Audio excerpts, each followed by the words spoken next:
Le Seigneur soit avec vous. Et avec votre esprit. Évangile de Jésus-Christ selon saint Luc. Gloire à toi, Seigneur.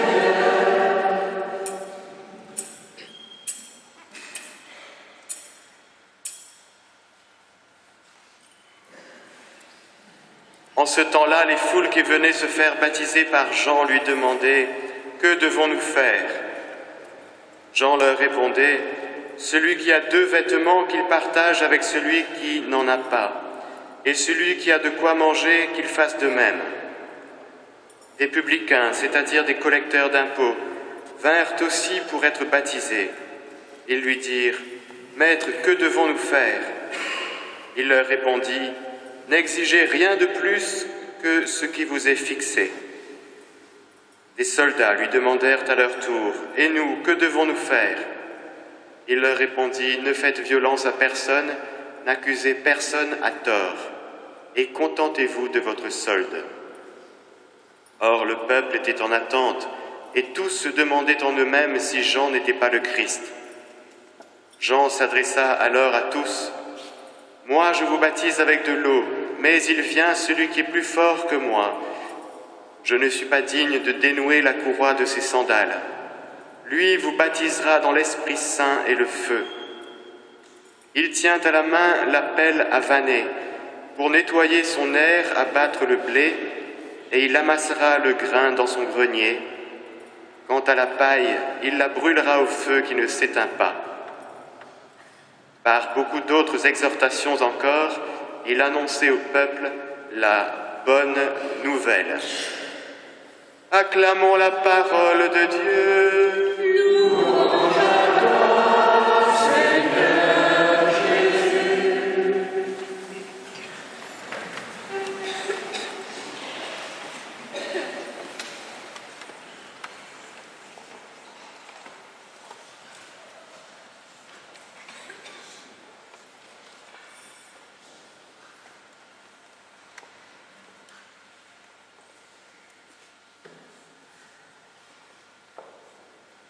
Je ne sais pas comment ça va sortir, mais c'est quand même magnifique ces paroles que nous entendons. Ces paroles de Dieu, car c'est Dieu qui nous parle. Et nous savons que sa parole, elle est efficace, c'est-à-dire elle produit ce qu'elle dit. Nous, on aura beau dire à un arbre, je ne sais pas quoi, ça ne produit rien. Mais lorsque le Seigneur nous dit « Réjouis-toi, pousse des cris de joie », eh bien, normalement, ça produit ce que ça dit. Car la parole de Dieu, elle est efficace. Elle est capable de nous donner de la joie ou de nous redonner de la joie si des fois nous l'aurions oublié en chemin. Et nous avons besoin d'être exhortés, comme toutes ces personnes qui venaient à Jean-Baptiste, qui avaient besoin d'être exhortés, car nous avons besoin d'entendre la parole. La foi naît de ce qu'on entend. Donc nous avons besoin non seulement de la parole de Dieu, mais de prédicateurs qui se font le relais de ce que Dieu dit. Alors, plusieurs choses. La première chose qui est magnifique, c'est de se découvrir que le premier à être dans la joie, c'est Dieu. Il aura en toi sa joie et son allégresse, il exultera pour toi et se réjouira. Peut-être qu'on ne savait pas que Dieu était joyeux. Peut-être qu'on imagine Dieu en train de se morfondre sur l'humanité à longueur de temps, à longueur d'éternité, alors que Dieu est heureux. Dieu, il exulte, il se réjouit.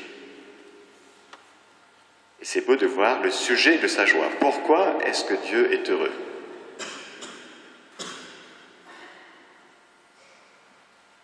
Il aura en toi sa joie et son allégresse, il te renouvellera par son amour, Il exultera pour toi et se réjouira comme au jour de fête. Je ne sais pas si vous avez remarqué, par 3 fois dans ce beau passage, il nous est dit « Le Seigneur est en toi ».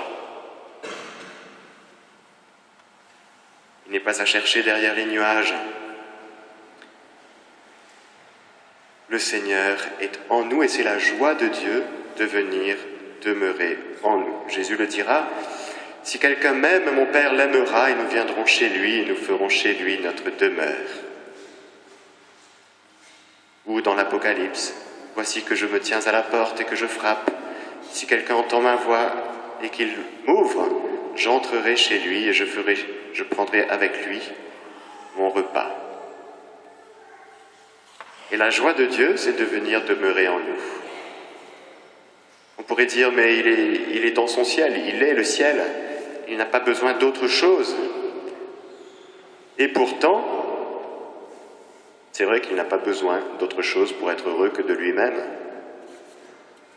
Et pourtant, sa joie, sa vraie joie, c'est de venir demeurer en nous et de faire de notre cœur sa demeure, son sanctuaire.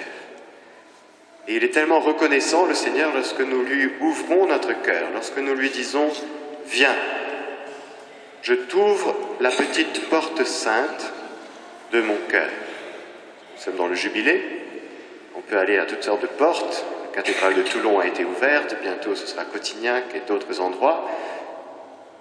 Mais ça servirait à quoi d'aller à gauche, à droite, ouvrir des portes en bois ou en bronze si la porte sainte de notre cœur ne s'ouvre pas?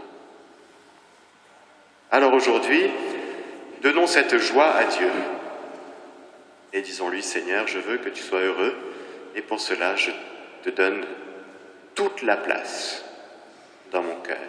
Viens faire ta demeure pour que ton souhait, ton dessein se réalise. Autrement dit, le Seigneur a voulu de toute éternité faire alliance avec nous.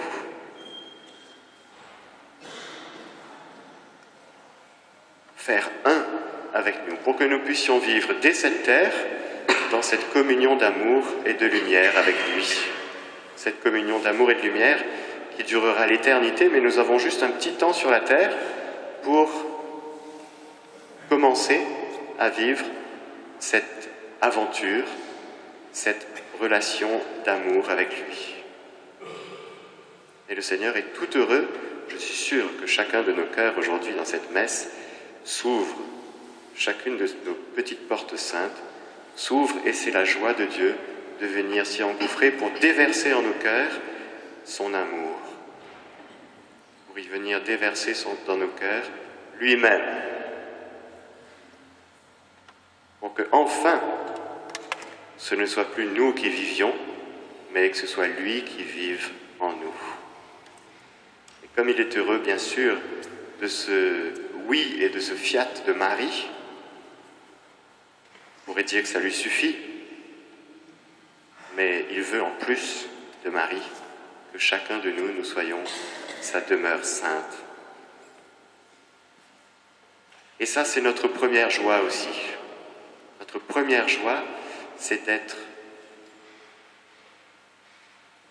de se croire aimé de Dieu, de croire que nous sommes la joie de Dieu. Alors, petite question, frères et sœurs, est-ce que nous croyons que nous sommes la joie de Dieu?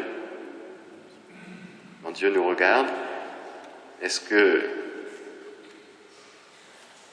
nous croyons que nous sommes sa joie? Mais il y a beaucoup de silence. Ou est-ce que nous croyons encore que le Seigneur attend que nous soyons des êtres parfaits pour enfin trouver un petit peu de joie en nous?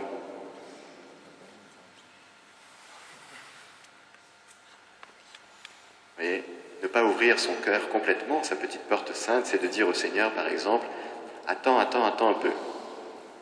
Attends la fin de l'année jubilaire, là, ça ira mieux. Là, tu pourras venir. Ou attends que toutes mes relations avec les autres s'améliorent pour qu'enfin tu puisses venir. Ne faisons pas attendre le Seigneur, qui a hâte que nous l'accueillions, non seulement les bras ouverts, mais le cœur ouvert. Deuxième source de notre grande joie, c'est que le Seigneur a levé les sentences qui pesaient sur nous. Il a écarté nos ennemis. Nous sommes libres. Le Seigneur nous a libérés.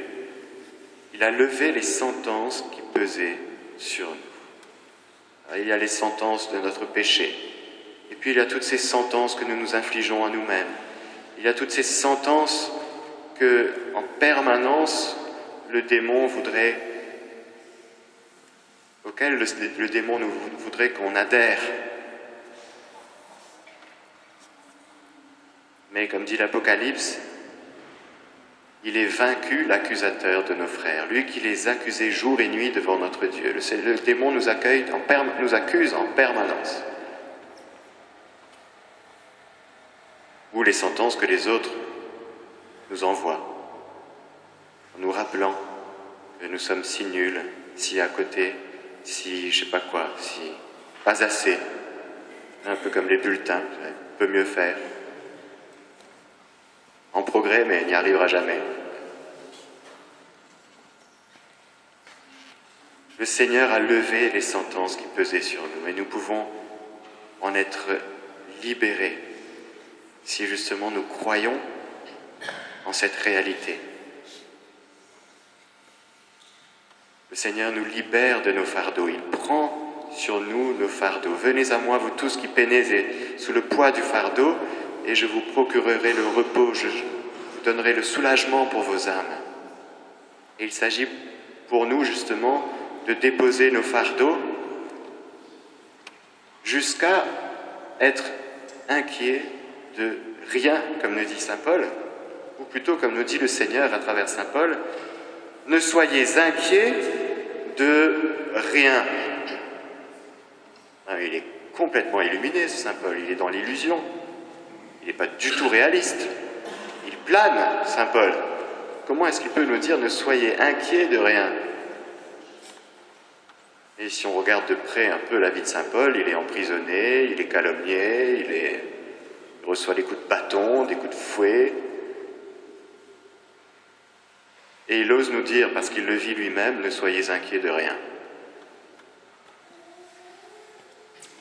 Mais en toutes circonstances, priez et suppliez en rendant grâce, pour faire connaître à Dieu vos demandes.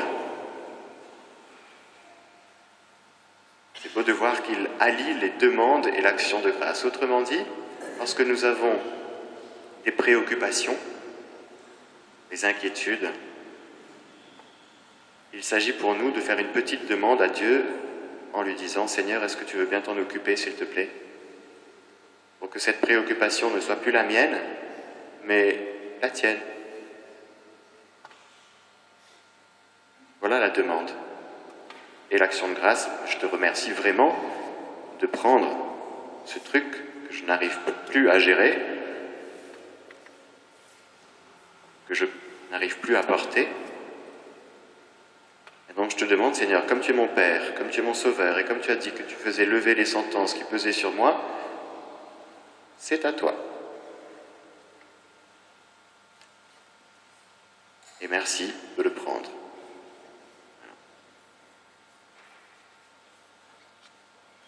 Autrement dit, ça ne sert à rien d'entendre la parole, le Seigneur a levé sur nous les sentences qui pesaient sur nous, si on ne lui donne pas tout ça. Il veut bien prendre, mais comme nous sommes libres, nous pouvons les garder, nos préoccupations. Et nos inquiétudes, nous pouvons les garder, les traîner, et les partager, ou nous pouvons les donner à Dieu en lui demandant de les prendre. Parce qu'une des grandes joies de notre vie, c'est justement lorsque nos préoccupations, nos soucis, nos inquiétudes sont donnés à Dieu et ne sont plus à nous. En étant sûr que le Seigneur s'en occupe. Si Dieu est mon Père, si Dieu est notre Père, si Dieu est Providence, si je suis son fils, sa fille bien-aimée, depuis ma conception, il n'a cessé de prendre soin de moi. Depuis notre conception, il n'a cessé de prendre soin de nous, donc il n'y a pas de raison que ça change. Et ça, c'est une source d'une grande joie que d'être libéré par ce qu'on a donné, ce qui nous préoccupe au Seigneur.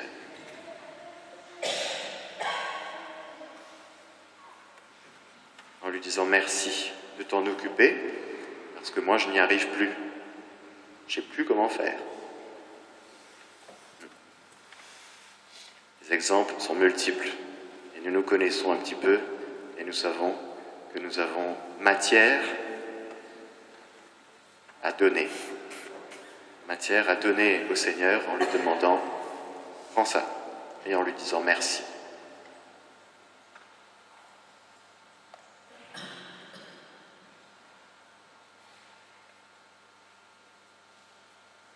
Ben voilà, c'est pas mal pour aujourd'hui.